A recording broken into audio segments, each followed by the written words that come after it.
बिहार की राजनीति में मौसम से ज्यादा तेजी से अगर कुछ बदलता है तो वो है गठबंधन और बयान। और इस बदलते मौसम के सबसे अनुभवी मौसम वैज्ञानिक है मुख्यमंत्री नीतीश कुमार।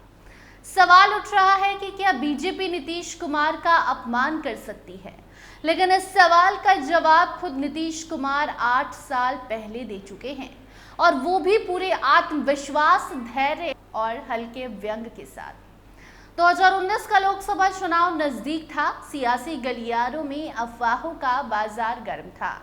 कोई कह रहा था जदयू अब बीजेपी के सामने झुक चुकी है, तो कोई सीटों का गणित लगातार बता रहा था कि इस बार इज्जत की कुर्बानी नीतीश कुमार की तय है। 8, 10, 12 सीटों की चर्चाएं ऐसे हो रही थी जैसे कोई सब्जी मंडी में भाव ताव चल रहा हो। लेकिन नीतीश कुमार चुप थे, इतने चुप कि लोगों को लगने लगा था कि शायद कुछ गड़बड़ जरूर है। फिर अचानक से तस्वीर साफ हुई। 17-17-6 का फॉर्मूला तय किया गया, यानी बराबरी का खेल। जो लोग बेइज्जती का स्क्रिप्ट लिख चुके थे, उनकी कहानी रिलीज होने से पहले ही फ्लॉप हो गई। नीतीश कुमार ने उस समय बड़े सधे हुए अंदाज में कहा था कि उन्हें बीजेपी के साथ अपने रिश्तों पर पूरा विश्वास है। उन्होंने ये भी साफ कर दिया था कि प्रधानमंत्री और पार्टी नेतृत्व के साथ उनकी बातचीत हमेशा से प्रेम पूर्ण रहती है। अमित शाह हो या नरेंद्र मोदी, दोनों ही काफी प्यार मोहब्बत के साथ उनसे बातचीत करती हैं। लेकिन राजनीति में प्रेम भी अस्थायी नहीं होता। अगस्त 2022 आया और कहानी में ट्विस्ट आया।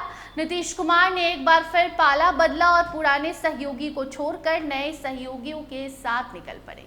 उस समय भी बयानबाजी हुई, तर्क दिए गए और सिद्धांतों की नई व्याख्या की गई। लेकिन ये प्रयोग ज्यादा लंबा नहीं चला। जैसे ही राजनीतिक समीकरण बदले, नीतीश कुमार ने 2024 में फिर वापसी की और इस बार तो रिकॉर्ड भी बना दिया, 10वीं बार मुख्यमंत्री बनकर। अब सवाल यह है कि क्या इतने उतार चढ़ाव के बाद भी अपमान जैसी कोई चीज बचती है, या फिर राजनीति में ये शब्द सिर्फ जनता को भावुक और बेवकूफ बनाने के लिए इस्तेमाल किया जाता है। नीतीश कुमार खुद मानते हैं कि उन्होंने राजनीति में बिना किसी गॉडफादर की शुरुआत की। 1977 में जब पूरा देश जीत की लहर में था, तब वो चुनाव हार गए थे, लेकिन हार से ही उन्होंने राजनीति की असली ट्रेनिंग ली।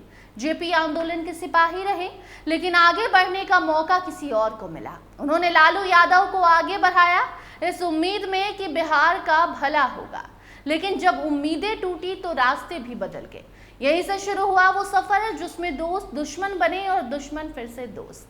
1995 में उन्होंने वाम दलों के साथ हाथ मिलाया, लेकिन जनता ने नकार दिया। 1996 में बीजेपी के साथ आए और जनता ने स्वीकार लिया।